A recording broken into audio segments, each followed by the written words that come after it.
नमस्कार, बहुत बहुत स्वागत है आपका। आज का मुद्दा में मैं हूं आपके साथ ललित और आज का हमारा मुद्दा है चुनावी खुमार, भाषा बीमार। जी हां, लोकतंत्र में मर्यादित भाषा को सर्वोच्च माना गया है, ये सभी जानते हैं। सड़क से लेकर तो सदन तक जब भाषा की मर्यादा टूट जाए तो कीचड़ उछलना लाजमी बात है। छत्तीसगढ़ में इन दिनों भाषा की मर्यादा को तार तार करते बयान लगातार सुनने को मिल रहे हैं। नेता प्रतिपक्ष चरणदास महंत हो या फिर पूर्व मंत्री कवासी लखमा लगातार विवादित बयान देते रहे और इन सबके बीच अब मंत्री केदार कश्यप ने अमर्यादित शब्दों का प्रयोग कर एक बार फिर से सियासत की लपट को हवा दे दी। तो देखिए किस तरह से राजनीति बढ़ती चली जा रही, इस पर हम चर्चा करेंगे और हमारे साथ मेहमान भी मौजूद है, उनका भी परिचय कराएंगे। लेकिन पहले ये रिपोर्ट देखिए और हम तुरंत आते हैं और चर्चा की शुरुआत करते हैं।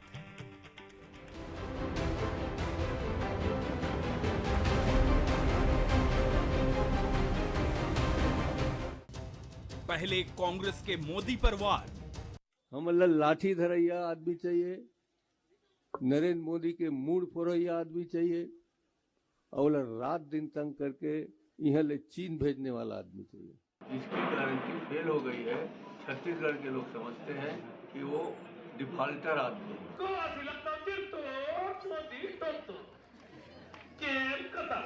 फिर बीजेपी का वीडियो प्रहार।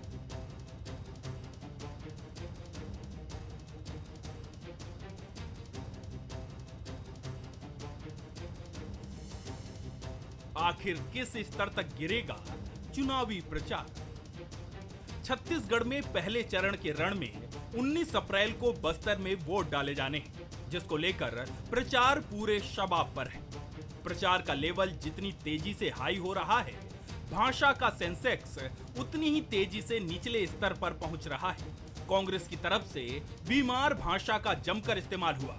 कांग्रेस के बयान बिलो द बेल्ट हुए तो बीजेपी भला कहां पीछे रहने वाली थी। शायद सरकार में कैबिनेट मंत्री केदार कश्यप ने कांग्रेस की तरफ से लगाई गई आग में घी डालने का काम किया। कांग्रेस में पूरी तरीके से हताशा है और कांग्रेस की जो मानसिकता है वो उनके बयानों से उजागर हो रही है। कांग्रेस की जो भाषा है कहीं न कहीं से रोहिंग्याओं की भाषा है, आईएसआई की भाषा है, आतंकवादियों की भाषा है और तो और जो वो भाषा इस्तेमाल कर रहे हैं वही भाषा पाकिस्तानी इस्तेमाल कर रहे हैं, जिनकी स्थिति कुत्ते से बदतर हो चुकी है। तो उसके बारे में क्या कहा जा सकता है? केदार कश्यप का बयान आया तो पहले से हमाम में खड़ी कांग्रेस ने उसको कपड़े पहनने की नसीहत दी, लेकिन अपने को सियासी हमाम में और गहरे उतार दिया। भारतीय जनता पार्टी राजनीतिक आतंकवादी पार्टी बन चुकी है। विपक्षी दल के लोगों के बारे में अनर्गल टिप्पणी करना, विपक्षी दल के नेताओं के चरित्र के बारे में अनर्गल टिप्पणी करना, ये भारतीय जनता पार्टी का पुराना चरित्र रहा है। अब भारतीय जनता पार्टी होती कौन है दूसरे दल के लोगों को भक्ति का सर्टिफिकेट देने वाली? कांग्रेस को आज सीख दे रही है। भारतीय जनता पार्टी का चरित्र आतंकी हो चुका है। हर चुनाव में नेताओं की भाषा गिरावट के नए कीर्तिमान रच रही है। नेताओं में जैसे होड़ मची है कि कौन किस स्तर तक भाषा को गिरा सकता है। 24 का महासंग्राम भी इससे अछूता नहीं है। भाषा की मर्यादा को चुनावी फायदे के लिए तार तार कर रहे नेता आखिर कहां जाकर रुकेंगे? चुनावी खुमार में उनकी बीमार भाषा का इलाज कैसे होगा, ये बड़ा सवाल है। गौरव शुक्ला, बंसल न्यूज, रायपुर। तो चुनावी खुमार, भाषा बीमार, लगातार भाषा का स्तर है वो बिगड़ता चला जा रहा है। किस स्तर तक गिरेगा ये वाकई देखने वाली बात होगी, लेकिन इस पर हम चर्चा करने वाले हमारे साथ जो मेहमान हैं, चलिए उनसे आपका परिचय करा दें। श्रीचंद सुंदरानी जी हमारे साथ हैं, प्रवक्ता हैं बीजेपी के, बहुत बहुत स्वागत करते हैं श्रीचंद जी आपका। और अमित श्रीवास्तव जी हमारे साथ हैं, प्रवक्ता हैं कांग्रेस के। अमित जी आपका भी बहुत बहुत स्वागत करते हैं बंसल न्यूज़ पर। और अजय चंद्राकर जी हमारे साथ हैं, राजनीतिक विश्लेषक हैं। अजय जी आपका भी बहुत बहुत स्वागत है। शुरुआत में आप ही से करूँगा। अजय जी, ये कहा जाता है कि जैसे ही चुनाव आते हैं बयानबाजी का दौर शुरू होता है, पलटवार भी होते हैं, वार होते हैं तो पलटवार होंगे, तो सहज सी बात है। लेकिन हम चुनाव में देखते हैं कि भाषा का जो स्तर है वो लगातार गिरता चला जाता है। अमर्यादित भाषाओं का भी इसमें स्थान होने लगता है। तो आखिर आपको क्या लगता है कहां तक इसका स्तर नीचे गिरेगा और क्या जनता जिसको वोट करने उनको भी ध्यान में नहीं रखती राजनीतिक पार्टियां? देखिए ललित जी, हम इतिहास के पन्नों को पलटते हैं तो जेपी साहब, जेपी आंदोलन के समय वो इंदिरा जी की आलोचना करते थे, लेकिन उसमें बेटी भी बोलते थे और उसका वो निर्वहन भी करते थे। हम अपने जब मध्य प्रदेश में ही थे और छत्तीसगढ़ रेंज में जब वाजपेयी जी आते थे, सिकंदर बख्श साहब आते थे, या फिर आडवाणी जी आते थे, या मार्क्सवादी पार्टियों से जो सात नेता आते थे, सोमनाथ दादा आते थे, मैडम इंदिरा गांधी आती थी, तो विपक्षी पार्टी और सत्ताधारी दोनों दलों के नेता उनको सुनने जाया करते थे। जो विपक्ष में रहते थे वो सरकार की नीतियों की क्रिटिकल होकर के समीक्षा किया करते थे।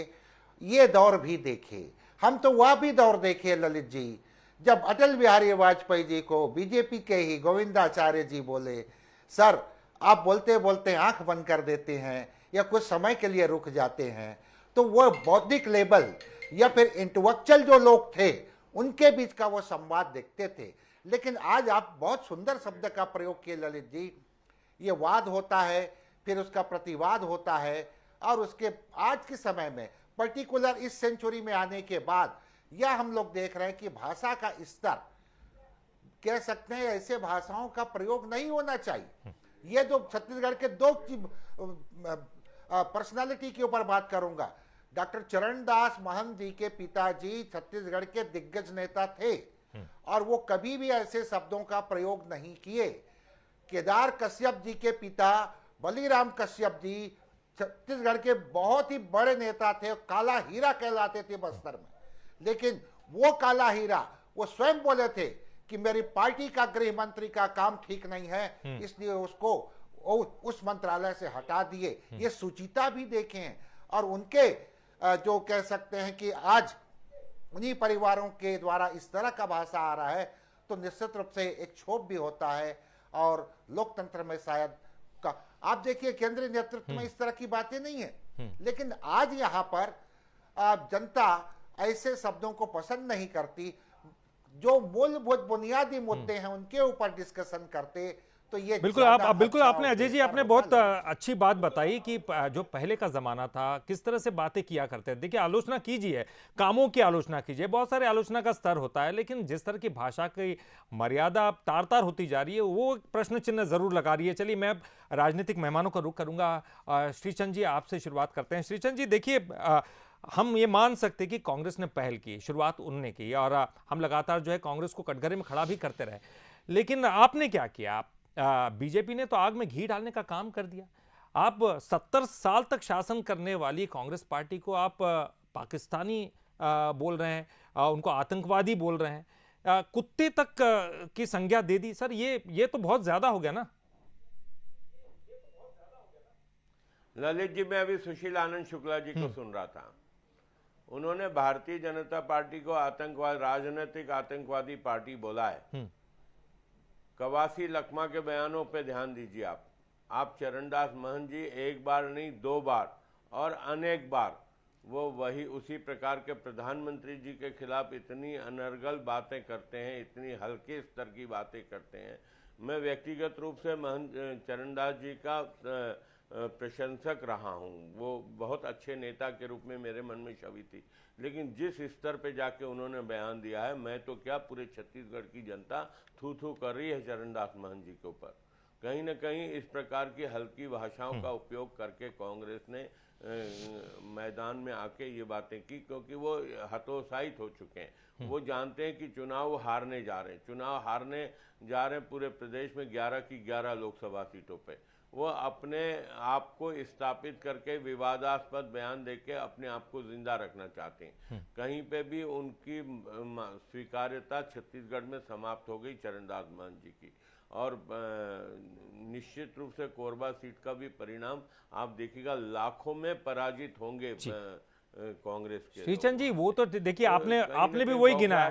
मैं तो कह रहा हूं कि कांग्रेस को हमने कटघरे में खड़ा किया इस बात को लेकर, लेकिन आपने पलटवार जो किया है वो भी कुछ इसी स्तर का है। सर आपको नहीं लगता कि आपने भी उनको बहुत ज्यादा ही बोल दिया? हम लोग ललित जी, आखिर मैं भी तो इंसान हूं ना। क्रिया की प्रतिक्रिया तो होती है ना। मान लो मुझे 4 गाली किसी ने दी तो पलट के 1 गाली तो मुंह से निकल ही जाती है, स्वाभाविक है। लेकिन ये जो कांग्रेस पार्टी लगातार इस प्रकार के हल्के बयान दे रही है, अब विश्व की सबसे बड़ी पार्टी, देश की सबसे बड़ी पार्टी, उसको आप आतंकवादी, राजनीतिक आतंकवादी पार्टी बोल रहे हैं, तो कहीं ना कहीं इसकी प्रतिक्रिया भारतीय जनता पार्टी कार्यकर्ताओं में तो होगी ना ललित जी। चलिए, एक प्रतिक्रिया मैं अमित जी की भी लूंगा। अमित जी देखिए, शुरुआत तो आप ही ने की, अब आप बीजेपी को नसीहत दे रहे हैं। कितने बयान गिनाओ, लेकिन कवासी लखमा का बयान आप किस तरह से बयान दे रहे हैं? वो बयान भी है लखमा जी तोड़, नरेंद्र मोदी हार तोड़, ढोल तोड़, ये किस तरह के बयान है सर? देखिए, आप किसी को मारने की बात कर रहे हैं, किसी के सिर फोड़ने की बात कर रहे हैं, ये भी नहीं सोच रहे कि कौन है वो, देश का प्रधानमंत्री है। देखिए ललित जी, सबसे पहले तो मैं आपको बता दूं कि हमारी विश्वास, हमारी आस्था किस पे है। मैं कुछ कोटेशन से आपको बताना चाहता हूं कि शब्द शब्द सब कोई कहे, शब्द के हाथ ना पाओ, एक शब्द औषधि करे और एक शब्द करे घाव। तो हम कांग्रेसी कभी भी ऐसा कोई कृत्य नहीं करना पसंद करते कि किसी को पीड़ा हो, तकलीफ हो, वेदना हो और किसी को कष्ट पहुंचे। पहली चीज मैं आपको बिल्कुल क्लियर कर दूं, देश के प्रधानमंत्री हैं, भारत के प्रधानमंत्री हैं और हम सब उनका सम्मान करते हैं। आपको याद होगा भूपेश पूर्व मुख्यमंत्री जी ने भी कहा था, जब पाकिस्तान से किसी नेता ने उनको कुछ कहा था तो उन्होंने कहा था कि इसका मुंह तोड़ जवाब दिया जाएगा, क्योंकि वो देश के हमारे प्रधानमंत्री हैं। ये आपको याद होगा ललित जी। लेकिन कहते हैं ना कि भावना का व्यापार करने वाले बीजेपी के लोग, जिस प्रकार से आप देखिए कि पोस्टर वॉर इन्होंने चालू किया, हमने चालू नहीं किया था, इन्होंने पोस्टर वॉर चालू किया और उसके बाद आज इनकी पीड़ा, मैं देख रहा था, मेरे बड़े भाई श्रीचंद भैया की बातों को मैं सुन रहा था कि ये हमारे संचार प्रमुख ने क्या कहा, आतंकवाद, राजनीतिक आतंकवादी, इनको बड़ा बुरा लगा। आप याद करिए जब मेरे किसान भाई देश के राजधानी में प्रदर्शन करते थे और इनके नेता उनको आतंकवादी, खालिस्तानी और जिस प्रकार से किलों की तार से उनको पिटवाते थे और जिस प्रकार से क्या क्या उनको नहीं कहा, पाकिस्तान का एजेंट, क्या क्या नहीं कहा। मतलब उनकी पीड़ा आप आज समझिए, आज आपको लगा होगा कि उनको, उनके साथ आपने कितना गलत किया है।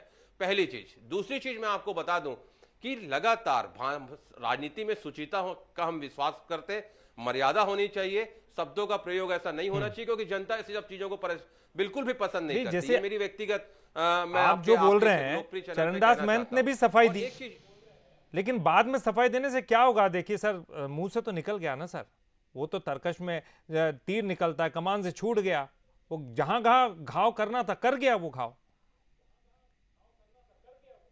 देखिए, तीर कमान से और बात जवान से निकलने के बाद वापस नहीं आती, आप बिल्कुल ठीक कह रहे हैं। लेकिन अगर किसी ने कहा, उसको स्पष्टीकरण दे दिया कि किस परिप्रेक्ष्य में मैंने कहा था और मेरे बयान को किस ओर लिया गया।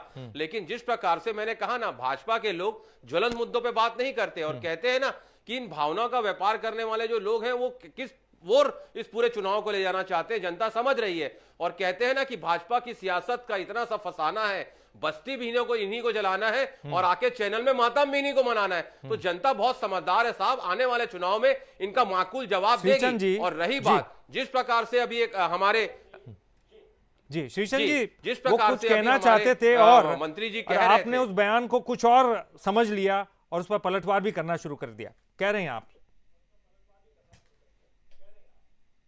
जी श्रीचंद जी मुझसे पूछ रहे हैं कि आप श्रीचंद? नहीं श्रीचंद जी, वो कुछ और बयान देना चाहते थे, लेकिन आपने उसको तोड़ मरोड़ कर अपने खिलाफ कर लिया और उस पर प्रतिक्रिया दी है आपने। देखिए, आरोप तो आपने सुना ही होगा। देखिए, जो वो कहना चाहते थे वही उन्होंने कहा, जो उनके मन में था, जो उनके भीतर में था, वो सारी बातें उन्होंने कह दी। वो बाद में बयान को पलट दें, बाद में वो आशय बदल दें। आपके चैनल पे भी चला है, आप सभी चैनलों में चला है। वो बयान जो कहा है उन्होंने हूबहू चला, एक एक शब्द उनका चला है।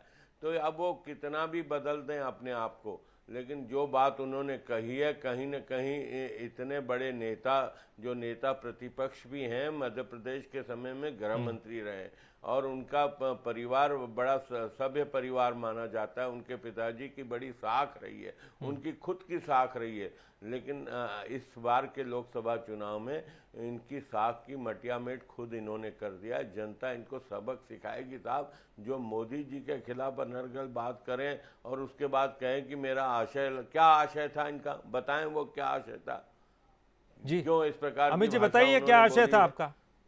अगर आप ये कह तो रहे हैं कि भारतीय हमारा जनता आशय पार्टी अलग के था, तो बताइए कार्यकर्ताओं क्या का आशय था? संयम है साहब की बात नहीं उसको आगे बढ़ाएं। अमित जी, क्या आशय था? आप क्या कहना चाहते थे ललित मोदी जी, जी आप के खिलाफ? Please repeat your question. हाँ जी, आपका आशय क्या था? श्रीचंद जी पूछ रहे हैं, आपने मोदी जी के खिलाफ बोला, आपका आशय क्या था?